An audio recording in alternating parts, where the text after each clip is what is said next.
क्या सही और गलत सच में अस्तित्व रखते हैं या यह केवल मनुष्यों द्वारा गढ़े गए नियम हैं? क्या नैतिकता कोई ब्रह्मांडीय सत्य है या यह सिर्फ समाज की सुविधा के लिए बनाई गई एक कल्पना है? इस प्रश्न की गहराई में उतरें तो आप देखेंगे कि यह केवल तर्क का विषय नहीं है, यह जीवन की सबसे मूलभूत पहेलियों में से एक है। मनुष्य जब धरती पर आंखें खोलता है तो उसे सही और गलत की कहानियां सुनाई जाती हैं। बचपन से ही हमें सिखाया जाता है यह अच्छा है, यह बुरा है। लेकिन क्या यह अच्छाई बुराई किसी शाश्वत सत्य पर आधारित है या यह मात्र नियमों का एक खेल है जिसे समाज हमें सिखाता है? अगर हम इतिहास की ओर देखें तो हर सभ्यता ने नैतिकता को अपने तरीके से परिभाषित किया है। प्राचीन ग्रीस में सुकरात और प्लेटो ने कहा कि नैतिकता एक सार्वभौमिक सत्य है जो मानवमन की सीमाओं से परे है। वहीं फ्रेडरिक नीत्शे ने इस धारणा को तोड़ते हुए कहा, नैतिकता बस शक्तिशाली लोगों द्वारा बनाई गई एक व्यवस्था है ताकि समाज को नियंत्रित किया जा सके। और फिर आता है जीन पॉल सार्त्र का अस्तित्ववादी दृष्टिकोण, जहां नैतिकता कोई बाहरी नियम नहीं बल्कि हमारी अपनी जिम्मेदारी होती है। तो क्या नैतिकता शाश्वत है या यह बदलती रहती है समय और समाज के साथ? क्या यह ईश्वर द्वारा दी गई कोई रोशनी है या यह केवल एक मनोवैज्ञानिक धोखा है? इस प्रश्न का उत्तर खोजना सरल नहीं, लेकिन शायद यह उत्तर ढूंढने की यात्रा ही सबसे महत्वपूर्ण है, क्योंकि यह यात्रा हमें अपने भीतर ले जाती है, वहां जहां सही और गलत की परिभाषाएं पिघल जाती हैं, जहां केवल शुद्ध अस्तित्व बचता है। चलें इस यात्रा पर आगे बढ़ते हैं और समझते हैं कि नैतिकता के ये विभिन्न दृष्टिकोण क्या कहते हैं। प्लेटो का आदर्शवाद, नीत्शे का आक्रोश और सार्त्र का अस्तित्ववाद।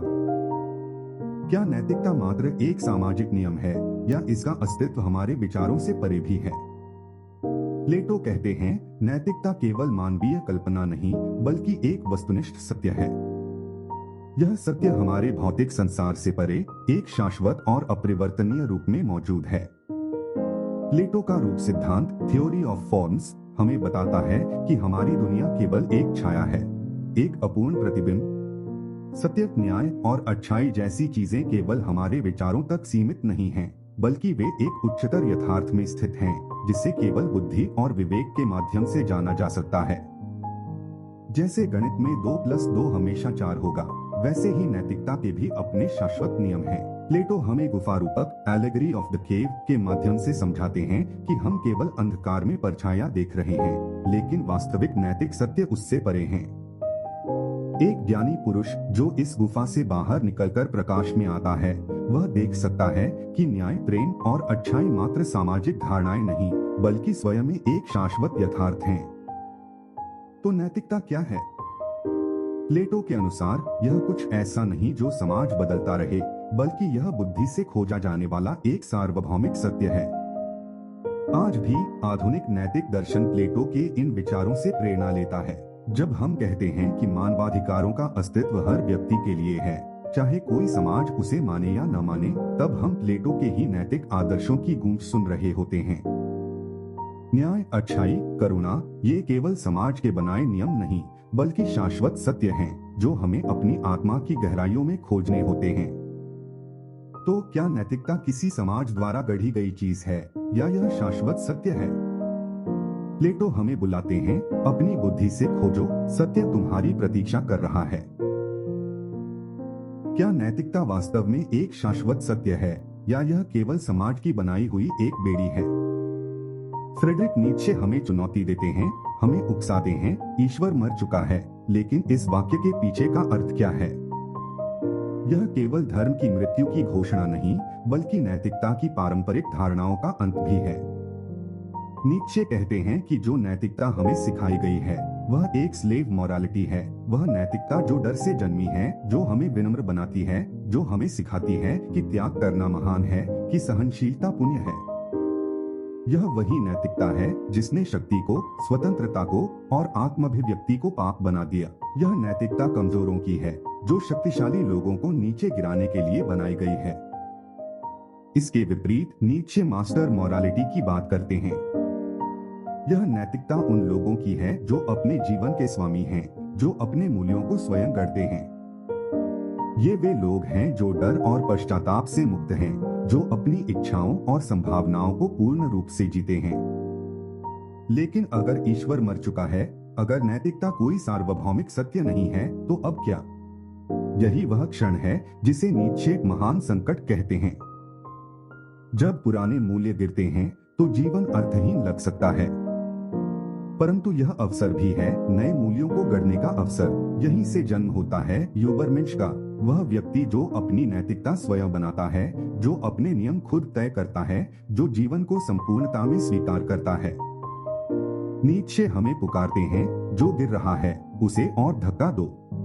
आज भी नीत्शे की यह सोच हमारी आधुनिक नैतिकता को चुनौती देती है।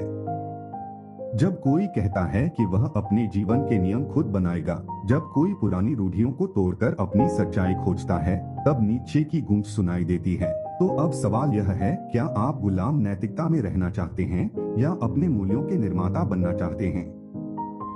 क्या आप व्यवस्था के द्वारा तय किए गए नैतिकता के जाल में फंसे रहेंगे या अपने जीवन को अपनी संपूर्ण शक्ति से जिएंगे?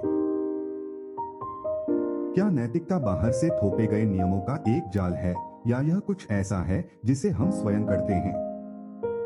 जीन पॉल सार्त्र हमें बताते हैं, अस्तित्व सार से पूर्व है। इसका अर्थ यह है कि हम पहले अस्तित्व में आते हैं और फिर अपने कार्यों, अपने चुनावों से अपने जीवन का अर्थ, अपनी नैतिकता गढ़ते हैं।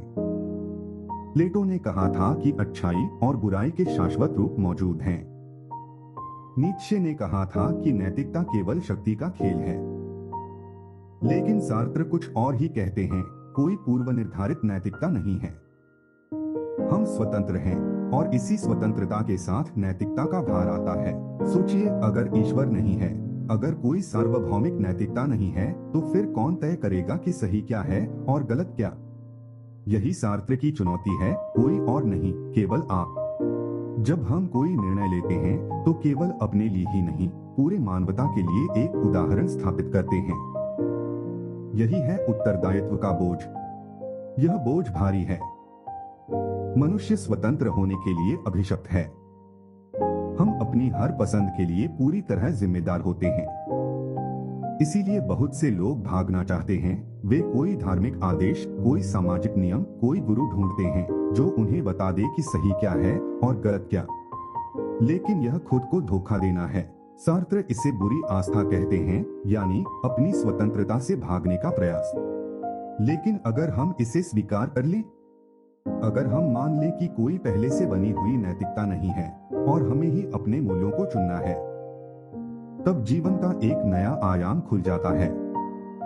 तब हम अपनी नैतिकता के निर्माता बन जाते हैं, हर क्षण, हर निर्णय के साथ। क्या आप इस उत्तरदायित्व को उठाने के लिए तैयार हैं? या आप भीड़ के साथ चलने में ही सहजता महसूस करते हैं? यही सार्त्र का प्रश्न है और इसका उत्तर केवल आप ही दे सकते हैं। हमने 3 दृष्टिकोण देखे, प्लेटो, नीत्शे और सार्त्र। 3 विचारधाराएं, 3 राहें, 3 उत्तर। लेकिन क्या कोई अंतिम सत्य है? प्लेटो कहते हैं कि नैतिकता एक शाश्वत सत्य है जो हमारे विचारों से परे किसी उच्चतर जगत में विद्यमान है। सत्य, न्याय और अच्छाई स्वयं में मौजूद हैं, हमें बस अपने विवेक से उन्हें समझना है। नीत्शे इसे नकारते हैं। वे कहते हैं कि नैतिकता केवल शक्ति का खेल है, एक व्यवस्था जिसे समाज ने अपने नियंत्रण के लिए बनाया है। वे हमें चुनौती देते हैं, पुरानी नैतिकता को तोड़ो, अपने मूल्यों को स्वयं गढ़ो। सार्त्र एक अलग ही राह दिखाते हैं।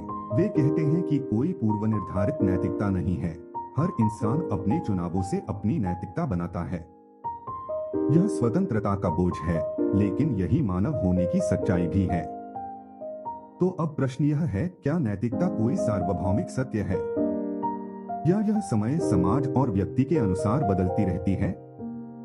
यदि आप प्लेटो के साथ हैं, तो आप मानते हैं कि सही और गलत के नियम पहले से तय हैं, हमें बस उन्हें पहचानना है। यदि आप नीत्शे के साथ हैं, तो आप मानते हैं कि कोई अंतिम सत्य नहीं, बल्कि नैतिकता केवल एक शक्ति संतुलन का खेल है। यदि आप सार्त्र के साथ हैं, तो आप स्वीकार करते हैं कि नैतिकता कोई पहले से दी गई चीज नहीं, बल्कि हमारे स्वयं के चुनावों से जन्म लेती है। अब मैं यह प्रश्न आपको सौंपता हूँ, आपके लिए नैतिकता क्या है? क्या आप इसे एक शाश्वत सत्य मानते हैं, या क्या आप इसे समाज द्वारा बनाई गई बदलती हुई धारणा के रूप में देखते हैं, या फिर क्या आप स्वयं अपने मूल्यों के निर्माता बनना चाहते हैं? आपका उत्तर ही आपकी राह तय करेगा।